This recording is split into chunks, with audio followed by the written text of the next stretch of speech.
Chapter 6 is about mindful listening.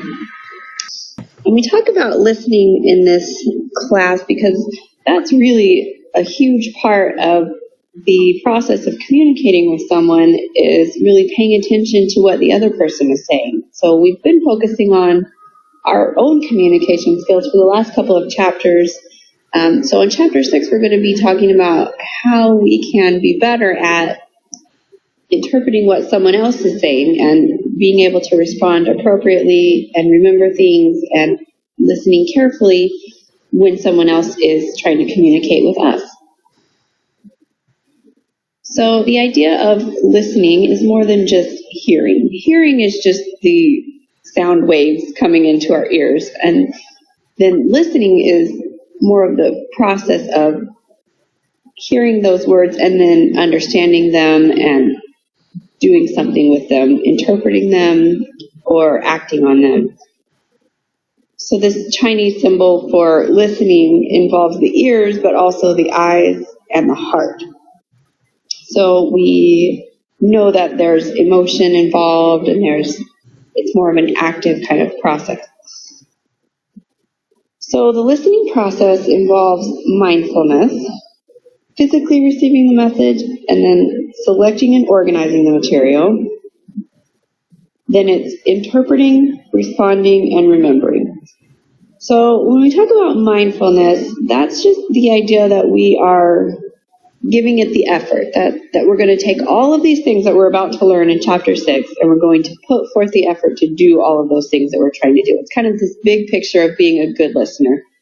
Is the commitment that we're going to be paying attention, that we're going to try to really understand where the other person is coming from, and we're going to put into practice all of these things that we're going to be learning about. So that phrase mindfulness, you'll see this a lot in your chapter because it kind of just is the big picture of really putting into practice these good listening skills.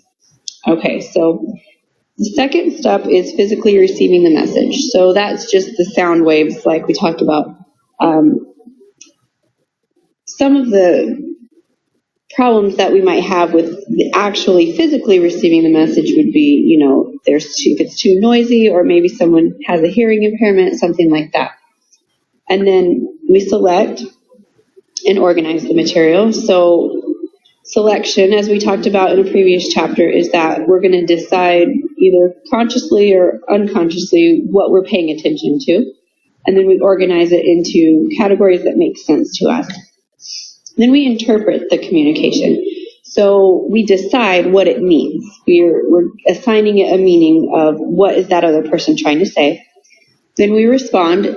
Responding isn't necessarily just saying something back. Your response could be just that you're nodding your head and you're paying attention, you're smiling. So you're kind of responding throughout the whole process of the communication. And then also, obviously, you respond when you say something back to them. And then remembering is usually an important part of the listening process because it's not really a mindful type of conversation if we forget within 5 minutes what the person was saying. So we obviously will run into some obstacles when we are trying to be mindful listeners. It's kind of a difficult thing to do. It's something that takes a lot of effort to be able to really mindfully listen to someone. So 3 of these obstacles are message overload, complexity, and then noise. So message overload would just be when there's too much information. It's just the sheer amount of information is too much. So I like to think of the example of when you type in something to Google and then they give you the search results, and there's usually like over 1 million different results that come up. There's like 10 pages worth of search results that come up. That would be message overload. There's no way that you could possibly read every search result that comes up. So that would be an obstacle to being able to read something that's way down the list because there's just too much information. And then message complexity would be when the message is too complicated to understand, or maybe there's a language barrier, or there's too much kind of technical words that you don't understand. So if you're talking to someone that is, a chemistry major and they're talking about all of these complex formulas and this different chemical reactions and you just really don't understand, that would be message complexity. And then noise is the third obstacle. That is pretty much what it sounds like. Just if there's too much external noise in the room, if the radio's up too loud or you're in a loud restaurant or something like that and you just can't hear what the other person is saying. So those are all the external obstacles.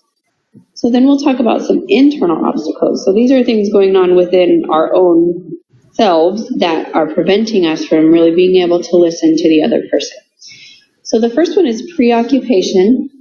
This would be if our mind is just somewhere else. I'm thinking about my date tonight. I am worried about my job interview tomorrow. My brain is really thinking about something else, and what the other person is saying is not getting through because I'm too busy worrying about something else. Prejudgment is when you kind of already have decided what the other person is going to say before they actually say it. So maybe this could be based on the way someone looks or a previous conversation you had with somebody. So say, for example, one of your friends is super political and always talking about politics. So, when that person brings up, oh, did you see the news story the other day? And it's going to be some long political speech that you're kind of like, oh, I know where this is going. And you don't really listen to what they're saying because you've already judged, you've already decided before they even talk of what you think they're going to be saying.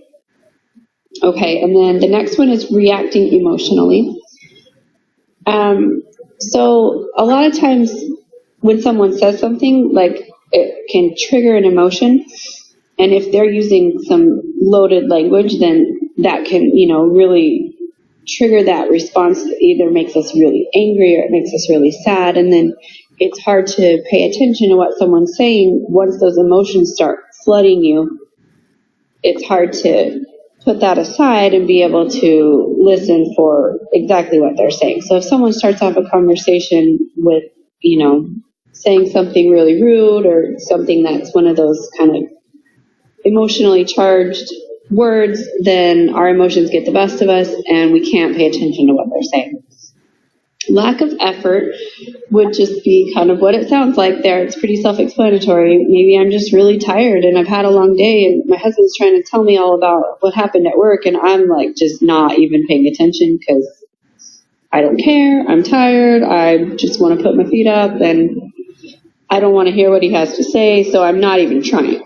And then the last one would be failing to adapt our listening styles. So as we talk to different people or people from different cultures or different genders, sometimes we have to listen in a different way than we would to other people.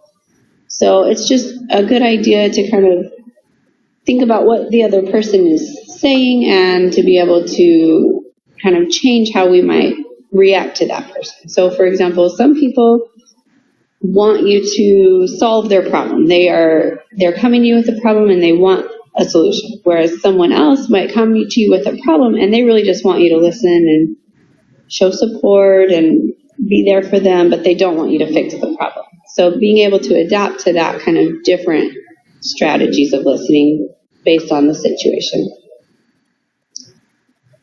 So here are some forms of non-listening.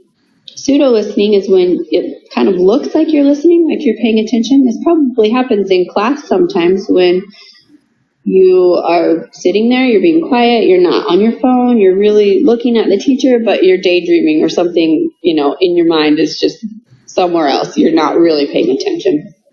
Monopolizing would be when in a conversation you constantly just turn the topic back to yourself. Like you're just always like wanting to talk about yourself. You're not letting the other person really get anything in. And then when they do say something about themselves, you sort of turn the conversation back to you.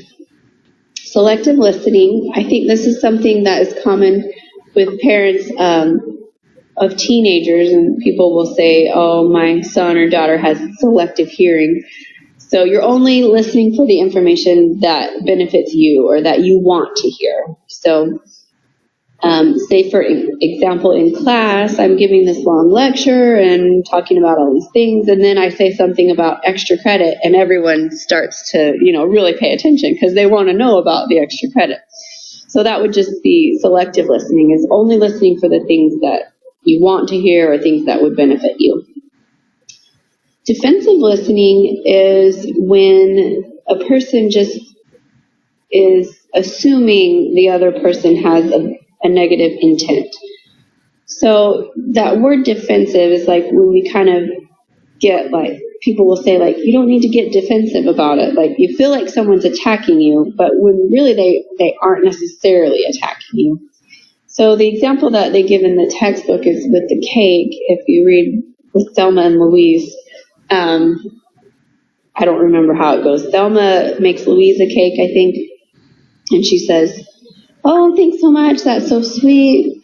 This reminds me of when my mom used to make me birthday cakes, and her cakes were always so beautiful," saying something about her mom making her birthday cake. So then Thelma gets defensive and says, "Oh, well, sorry, it's not as fancy as the cake your mom used to make," which that really wasn't Louise's intent at all. She was just commenting something about her mom's cake. So anyway, this is just when you assume that the other person is trying to criticize you or saying something negative when that's really not the intent.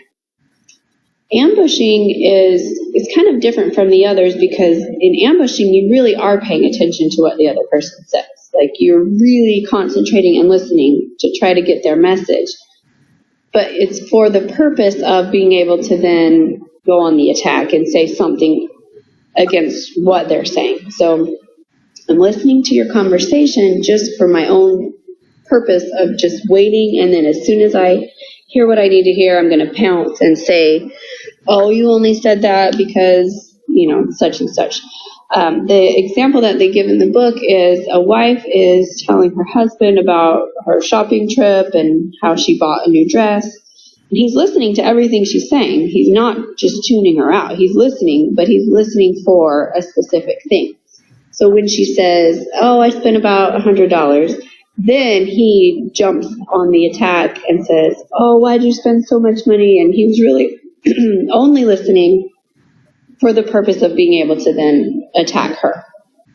And then the last one is literal listening. And this is a type of listening or non-listening, when you're only getting the facts and you're not really paying attention to the emotion behind it or anything about the situation. So say, for example, a student comes to me and maybe they're really upset and they have, I can tell they're like emotional, and they started in this long story about they couldn't turn in their assignment because they had a family emergency, and the only thing that I hear is didn't turn in the assignment. So I just say, "Well, check the syllabus for the late policy," Whereas in mindful listening, I would realize, "Oh, wow, this person is really emotionally distraught. I need to find out if they're okay."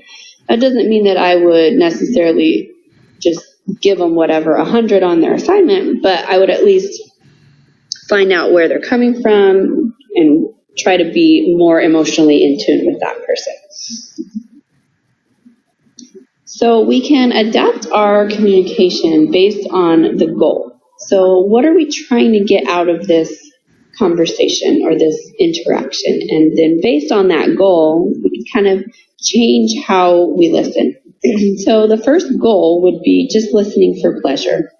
This is the easiest type of listening because it's just fun. It doesn't really matter.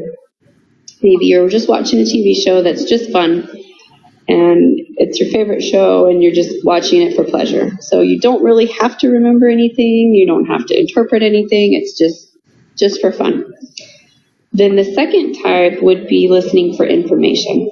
So this is like in class, or if you're watching a news story, that's something that's going to affect you, things that are important, that you're trying to get details of facts and information. So some ways to be able to be better at listening for information is to be mindful. Of course, that's what this whole lecture is about. Controlling obstacles. So if you can't hear and you're sitting in the back of the classroom, controlling an obstacle would be to say, I need to move up to the front of the room because I can't hear all the way in the back. Asking questions to make sure that you're understanding. If something needs clarification, you can raise your hand and say, oh, I didn't quite get what you were trying to say. Can you give me an example? And then using aids to recall. This is something where this is like maybe you're studying for a test and you use the letters in each thing to make a word. And then you remember that based on that word. So it's like these memory tricks that can help you remember different things. So if you're trying to remember someone's name and you can notice something about maybe their physical appearance. So say I meet a blonde girl and her name is Brittany. So I can be like, oh, I remember Brittany is blonde because they both start with B. That would be one of these tricks that helps me remember. And those are called mnemonics. And then organizing the information can also help you when you're listening for this informational purpose, just taking notes, putting things into categories so that it makes more sense. So another goal of communication is supporting others. So again, this is a different type of situation where you might handle it differently. You're not listening for information or for pleasure. This time you're listening because you're trying to be a good friend to this other person. So say, for example, your friend comes to you and says, I just failed my test. I just did terrible on my test. So this is a situation where you're going to be listening for support. Being mindful, always. Being careful of expressing judgment. So my friend comes to me and says, I failed my test. And then I say, oh, you should have studied. That's dumb of you. That would be judging, right? So be careful not to just jump to that judgment, just to be able to really listen to what they're saying, and because all we're doing in this type of situation is that emotional support. And then trying to understand the other person's perspective. So as we do this, we can paraphrase what they're saying to make sure that we are really getting it. So I'd say, oh, you failed your test? Like, oh, that's too bad. So I just said, oh, you failed your test. So I'm rephrasing what that person just said to me. Using minimal encouragers. This is when we'd say something like, oh, really? What happened? Tell me more. Like, to encourage them to keep talking. And then asking questions like, why do you think you failed? Like, what went wrong? Like, were the questions really hard, or did you not study enough? So we're trying to figure out more of what's going on. And then expressing support. So in this example, it doesn't mean that you have to agree with what the other person's saying or say, oh, yeah, you're totally right. Yeah, that professor's terrible. That you shouldn't have failed that. That's not what expressing support is all about. Like in the example I said before about if a student came to me crying because they had a family emergency, it doesn't mean that I just say, oh, okay, you get a free pass. But it just shows I'm listening, I'm here for you, I understand what you're going through. So in the example of the friend failing the test, I would say, oh, that is too bad. That's hard. I know, I understand. I've done that before too. Maybe I can help you study next time, or hey, if you ever need to talk again, I'm here for you. You know, you're just expressing that I'm listening, I'm here. It doesn't necessarily mean you have to agree with everything they're saying. And then the last part of the chapter talks about guidelines for helping us to improve our listening and to be better at our listening skills. So adapting our listening skills depending on the situation and depending on who we're talking to and what our goals are. And then just remembering that listening is really an active it takes effort. You're not just going to be able to sit back and be a great listener, that it really is something that you have to work at to be able to really understand what the person is trying to say and to respect that you're giving them your full attention. So that's chapter 6 about mindful listening. Let me know if you have any questions.